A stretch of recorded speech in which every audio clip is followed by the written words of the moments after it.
Okay, so let's talk about something good, because it is really, really good. Whistleblowers. Remember during the Biden presidency, of course you remember how evil that whole thing was, but there were people inside of the government, oftentimes Democrats, I should point out, but people working inside of the system that looked on in horror at what the system was doing. They were watching their country turn into the Soviet Union, and they spoke up and spoke out. Have you ever in your life spoke up and risked your job, your livelihood, your mortgage payment? And look, maybe you have, maybe you haven't, I don't know, but boy, if you have, that takes friggin' guts. It takes serious guts, and they did it. And when you are a whistleblower who speaks out against the evil of the organization you're in, you not only deserve to be protected, that's the bare minimum, protected, you deserve to be rewarded. Heroism should come with rewards. When you commit acts of heroism in the military, they'll hand you a medal. People inside the government, inside of an evil communist system, losing it all to speak out against that system, deserve rewards. And Scott Bessent, who has really, really impressed me, he impresses me every single day now, came out and said something about the IRS whistleblowers. You remember the IRS whistleblowers? Remember, the IRS, because it's evil too, also tried to run cover for Hunter Biden. And we only know this because some brave men stepped forward. Here was Scott.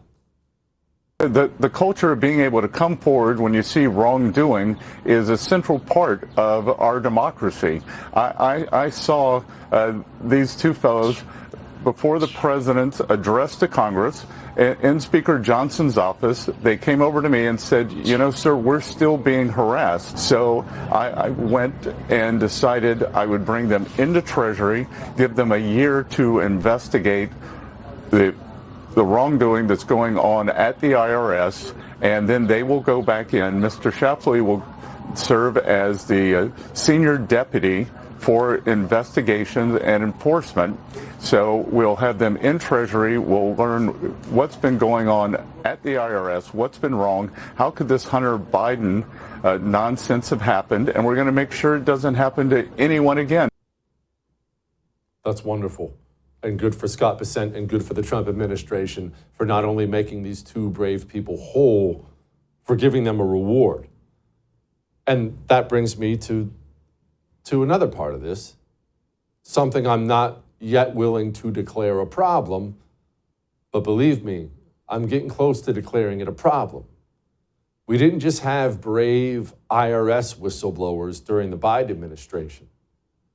The Cheka, the FBI, the evil secret state police agency that can and will destroy your life. We had brave men inside of that agency willing to give up their careers in law enforcement and risk the full wrath of the FBI in order to expose the Cheka to us. You know their names. You've seen them on the show many times. Steve Friend, Garrett O'Boyle, Marcus, Kyle, these guys. You remember these guys? Mr. Friend, you ever been to a school board meeting? Yes, I have. FBI ever sent you to the parking lot of a school board meeting? Yes, they have. And in the parking lot of a school board meeting where the FBI sent you, you were taking down information regarding people's license plates. That's correct. But the FBI will crush you. This government will crush you and your family if you try to expose the truth about things that they are doing that are wrong. And we are all examples of that.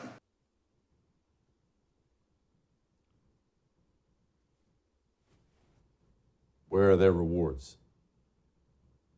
I have all the faith in the world, as of right now, that something will be done. But these men, don't think for a moment that these men have it on easy street, that they've been made whole. They're still suspended, can't earn a living, families in limbo. And I understand that things take time. I totally get it. I am not yet willing to make a stink.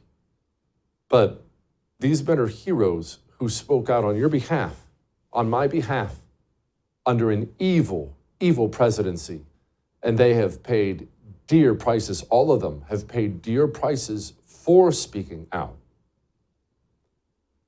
They better get their rewards too, or I'm going to start not being nice about this.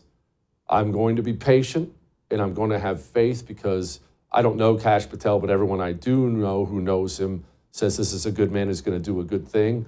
Dan Bongino, I know, is a stud. I have no doubt if he has the power, he'll get these guys done right. I don't know what the holdup is. I don't know. Maybe they're just busy. Maybe they're signing the paperwork as we speak. Maybe this is coming from the AG's office. I don't know what the holdup is, but these FBI whistleblowers had better be made whole, or I'm going to start being extremely impolite about it. There. Just wanted that out there.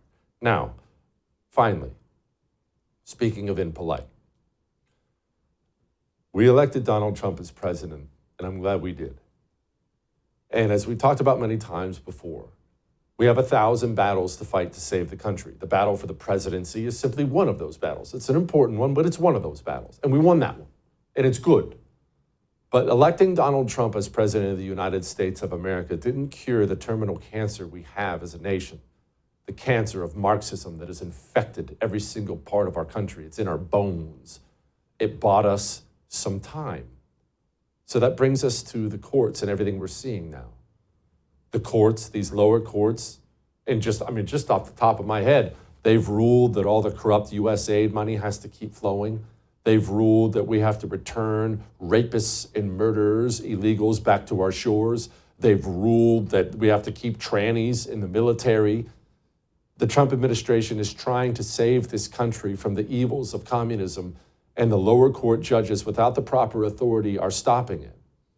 And the Trump administration started to speak out, started to talk about impeaching them.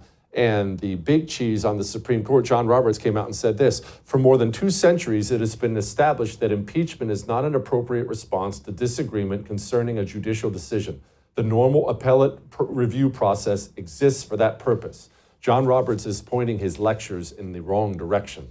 John Roberts does not seem to understand at all the time we are in. John Roberts needs to bring these lower courts to heel. The Supreme Court needs to hold this back, or we are left with 2 terrible options, and we must choose a path. If the Supreme Court does not rein in the lower courts, if they choose to not hear this case, or if they even rule against us, then the Trump administration has 2 choices. They can ignore these courts, which opens up an entirely new can of worms. It's an awful choice to have to make. Or the second choice is we simply allow our country to be taken over by communism, because even electing the person we want as president won't stop said communism. We are in very, very dangerous times right now, unprecedented times. And I don't know how this will work out.